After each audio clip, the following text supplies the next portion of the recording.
Bom dia para você que nos acompanha pelo Facebook e Instagram. Seja bem-vindo ao nosso primeiro culto online, transmitido pela internet. Meu nome é Naoki, sou pastor da Igreja Aliança Cristã Missionária de Atibaia. Seja bem-vindo ao nosso culto. E você e eu estamos vivendo algo em comum. Aliás, todos os brasileiros, todos do mundo inteiro, de várias partes do mundo, vivendo a mesma situação, a mesma crise. Agora a nossa vida se restringe, para a maioria de nós pelo menos, a 4 paredes da nossa casa. E acredito que seus filhos estejam como os meus, que já não sabem mais o que fazer. Pais já não sabem mais o que fazer com seus filhos, que não podem ir à escola, não pode levar ao parque, não pode levar ao shopping. E realmente a gente jamais imaginaria estar vivendo essa situação com medidas tão radicais como essa que nós temos experimentado. Mas junto com a crise, vem também uma preciosa oportunidade que Deus nos preparou para a gente fazer uma revisão de vida, especialmente das nossas prioridades e mais especificamente ainda o que diz respeito ao próprio Deus, da nossa espiritualidade. Roberto Setúbal, ex-presidente do Banco Itaú, ele faz uma afirmação que nos faz pensar sobre a nossa época. Abre aspas. A questão não é ter o problema, mas a forma como nós reagimos a ele. E Deus nos abre as portas. Talvez para você não seja tão claro assim, e de fato não é tão simples enxergar as dificuldades e as crises como uma oportunidade. Mas o fato é que Deus está nos convidando nessa manhã a repensar, a reconsiderar áreas da nossa vida, familiar, profissional, pessoal e principalmente espiritual, para que a nossa vida esteja alinhada com o que Ele tem para nós hoje. E pensando nisso, gostaria de convidá-lo a refletir no que um homem chamado Neemias, o modo como ele encarou a crise na sua época e o modo como ele venceu e passou por tudo isso. E gostaria de aplicar isso então para a nossa vida também. O texto que nós temos hoje está no livro de Neemias, capítulo 1. O texto diz assim: estas são as memórias de Neemias, filho de Acalias. No mês de Quisleu, no 20º ano do rei Artaxerxes, eu estava na fortaleza de Suzã. Hanani, um de meus irmãos, veio me visitar com alguns homens que haviam chegado de Judá. Perguntei-lhes a respeito dos judeus que haviam regressado do cativeiro e da situação em Jerusalém. Neemias era um judeu que havia sido levado à força para a terra estrangeira. Israel havia sido tomado pelo povo inimigo. E o melhor do povo, os melhores homens, mulheres, jovens, foram levados para servir no palácio do então, agora dominador de Israel. E haviam então passado praticamente 70 anos que Israel havia sido levado para fora da sua terra e agora prisioneiros, longe de casa. E o texto nos apresenta Neemias, não um Neemias qualquer, mas um Neemias específico, filho de Recalias. E que no verso 11 desse mesmo capítulo é revelada a ocupação que ele tinha então na nova realidade dele. Ele era copeiro do rei. E a posição de copeiro do rei era relativamente privilegiada se comparada aos muitos que tiveram que trabalhar forçadamente ali no serviço pesado. Não que Neemias fosse alguém que estivesse ali com a vida toda feita, tranquila, mas a situação dele em relação ao seu povo era bem melhor. E Neemias então, procurando saber a situação daqueles que haviam retornado para a terra natal, ele pergunta a um dos seus irmãos, Hanani, a respeito da cidade. E Hanani então ele vai dar um relatório e apresentar a real situação do seu povo. Diz assim o texto: as coisas não vão bem para os que regressaram à província de Judá. Eles estão passando por dificuldades e humilhações. O muro de Jerusalém foi derrubado e suas portas foram destruídas pelo fogo. O relatório que Hanani deu não era nada animador. Era miséria total, muros derrubados, não havia proteção na cidade, as portas queimadas a fogo. A imagem é de total desolação, de destruição. E não é assim que muitas vezes se sente no meio da crise? Nos sentimos totalmente despreparados para lidar com a situação, pressionados, sem saber direito por onde começar, em alguns momentos, beirando a desistência. Mas graças a Deus que nós podemos contar com a palavra dele, que nos dá direção, que nos fortalece, que nos encoraja para uma solução. E Neemias nos traz algumas lições preciosas. Em primeiro lugar, Neemias nos ensina que a crise é um convite à realidade. Eu vou repetir. A crise é um convite à realidade. Neemias era copeiro do rei, como diz o texto e a referência que eu já fiz a Neemias. Mas havia uma realidade muito maior, que estava além do palácio. A verdadeira realidade da sua cidade, do seu povo. E as crises nos levam à realidade da nossa limitação, da nossa incapacidade de controlar os eventos da vida. A saúde e o vigor que nós tínhamos antes da crise, agora já não podem mais nos auxiliar. Os nossos planos, os nossos anseios já não podem mais ser atendidos. O relacionamento familiar, muitas vezes conjugal ou com os filhos, se apresentam frágeis diante das tensões. As nossas finanças parecem não suprir mais as nossas necessidades.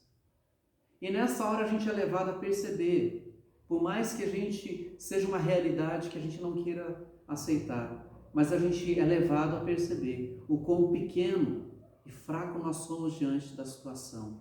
Como nós não somos donos da situação. Nós somos lembrados como Provérbios 16:1 nos diz. Provérbios 16:1 nos diz assim, que é da natureza humana fazer planos, mas a resposta certa vem do Senhor. E Provérbios 16:1 nos mostra que a nossa agenda não é nossa, ela não pertence a nós. Por melhores sejam os planos que a gente esteja fazendo. Por outro lado, as crises são instrumento de Deus para moldar o nosso coração, muito mais do que para alterar a realidade que a gente está vivendo. Mas para que algo mude, é preciso a gente encarar a realidade que está diante de nós, não negá-la, não amenizá-la, mas encará-la como ela é, de que talvez de fato hajam feridas profundas ainda não tratadas. Há frustrações e há insatisfações, ou talvez hajam também pecados ocultos que a gente não quer mexer neles. Neemias podia ficar ali no palácio, cumprindo as tarefas dele, ignorando o que estava acontecendo com o seu povo lá. Mas ele sabia que ele não podia fazer isso. Essa postura não resolveria a situação que ali estava latejando, estava ali uma ferida aberta. Porque quanto mais tempo a gente passa negando a realidade, mais profundo se torna o problema, mais pessoas são envolvidas na crise. Era o que Jesus queria que Pedro percebesse. Quando Jesus disse: Pedro, vocês vão me deixar, você não pode me seguir como você está dizendo. Pedro disse: eu posso sim, Senhor, eu vou te seguir até a morte. Ao que Jesus disse: Pedro, hoje mesmo me negarás 3 vezes.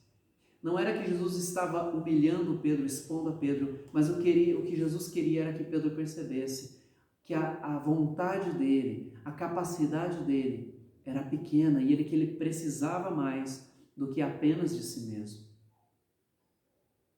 Porque assim como Pedro, nós não somos tudo que muitas vezes nós pensamos ser. E nós só percebemos isso quando a crise bate, e bate forte. e nos faz perceber que nós não somos donos do nosso tempo, não somos donos do nosso futuro, mas é nas crises que Deus nos abre os olhos, para perceber que a vida não é uma matemática onde 2 mais 2 é igual a 4. Muitas vezes o nosso 2 mais 2 pode dar 3, pode dar 1 e às vezes não dá nada. Porque enquanto houver espaço no nosso coração em que caiba a autossuficiência, os muros da nossa vida vão continuar derrubados, as nossas portas queimadas. E Deus nos chama a olhar para a realidade que está à nossa volta. Não se entregar, mas a olhar como Ele é. Porque a partir daí a gente vai poder, então, saber de Deus quais passos precisam ser dados. E em segundo lugar, Neemias nos ensina a ajustar o foco.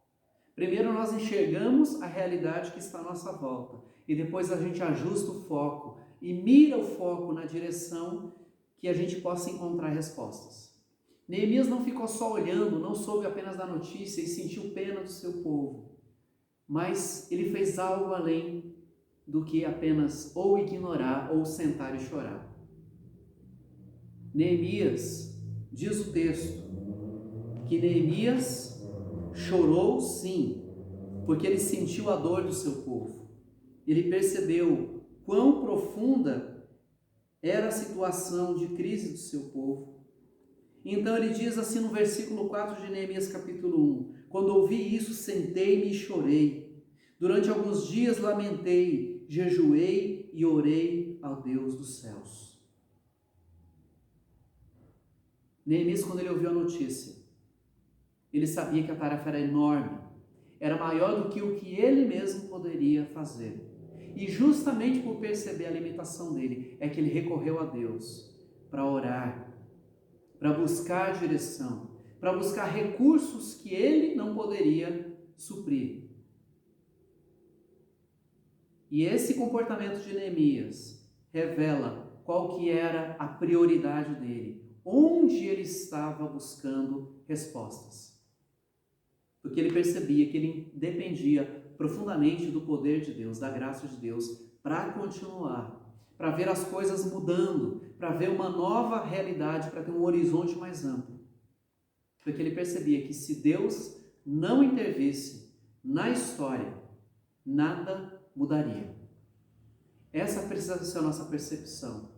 Essa precisa ser aquilo que vai mover o nosso coração a buscar a Deus. É preciso ajustar o foco da nossa vida. Às vezes o nosso foco está no que o governo, o poder público vai fazer, no que fulano ou cicrano vão fazer, no que a igreja vai fazer por mim. Mas na verdade começa em focar em Deus, porque é dele que vem o nosso socorro. O Salmo 121, ele levanta uma pergunta que muitas vezes nós fazemos: de onde me virá o socorro? E o próprio Salmo responde no verso 2: o meu socorro vem do Senhor que fez os céus e a terra. É preciso ajustar o foco. Talvez você tenha focado na direção errada. Talvez você tenha até percebido a necessidade, mas tenha buscado num foco que não é Deus.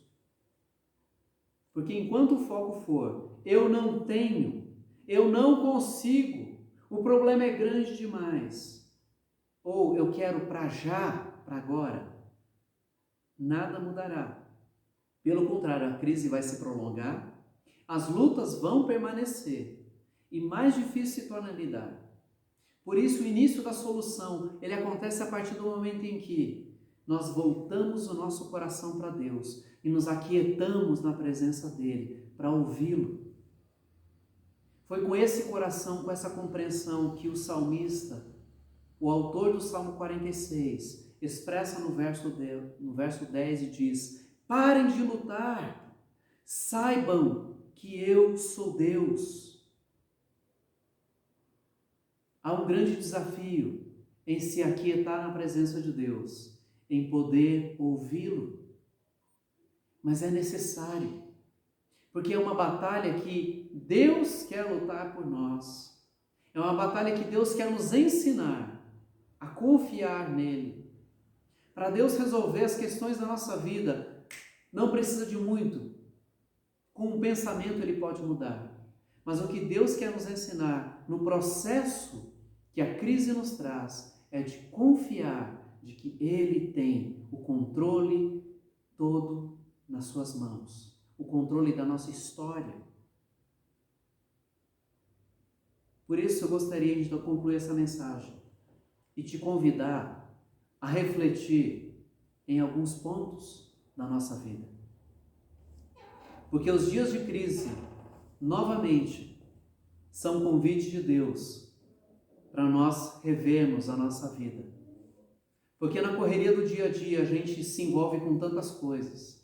A gente se envolve com o trabalho, a gente se envolve com as questões familiares, nós temos as questões pessoais para lidar. E a ocupação da nossa vida vai tomando espaço. E Deus então puxa o freio de mão na nossa vida, nos faz assentar, porque Ele quer falar ao nosso coração. Em primeiro lugar, para a gente refletir, nós temos de fato encarado a realidade da nossa vida? Ou nós temos negado a realidade? Nós temos amenizado a situação. Não precisamos criar um monstro, mas nós precisamos ser realistas.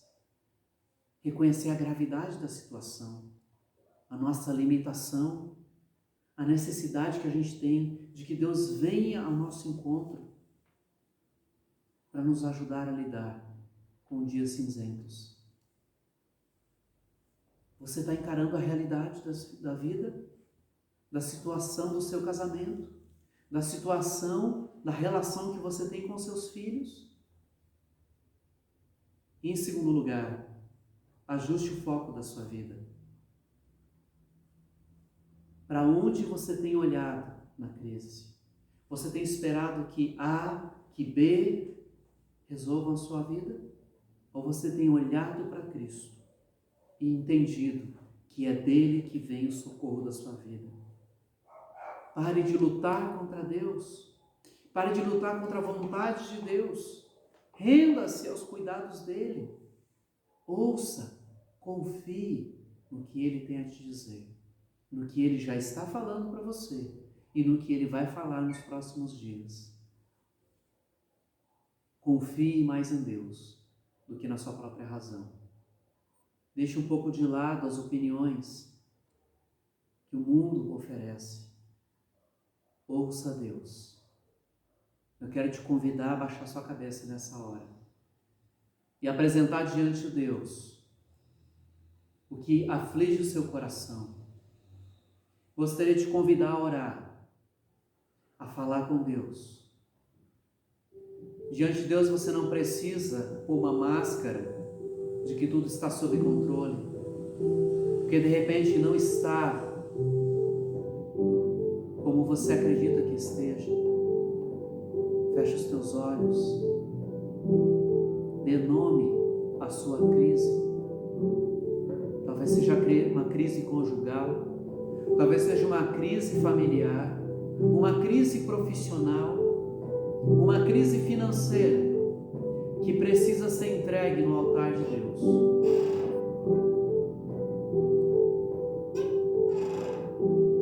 Fale para Deus. Vamos orar. Senhor Deus, muito obrigado, porque o Senhor é o Senhor de toda a história. Não há um só fio de cabelo da nossa cabeça que caia sem que o Senhor saiba. Todos os nossos fios de cabelo estão contados pelo Senhor, assim como os dias de nossa vida. Muito obrigado, ó Deus, porque o Senhor nos presenteia com as crises que nos trazem de volta à realidade, para percebermos, ó Deus, a nossa limitação, para percebermos, Senhor Deus, que não temos o controle da história.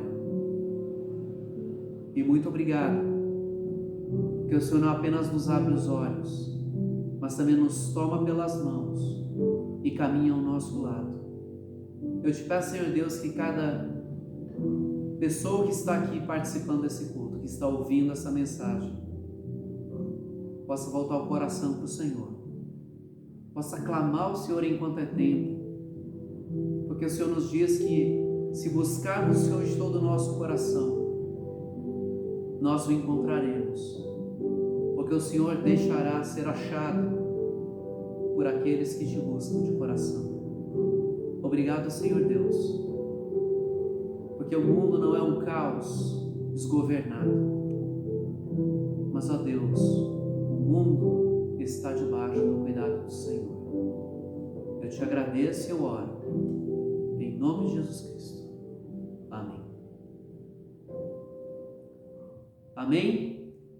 Que você possa retornar na próxima semana e possa estar conosco mais uma vez. Nós vamos continuar reflexões sobre o livro de Neemias, em como esse homem não apenas teve que lidar com suas crises, mas principalmente como ele pôde vencê-las. Que Deus te abençoe.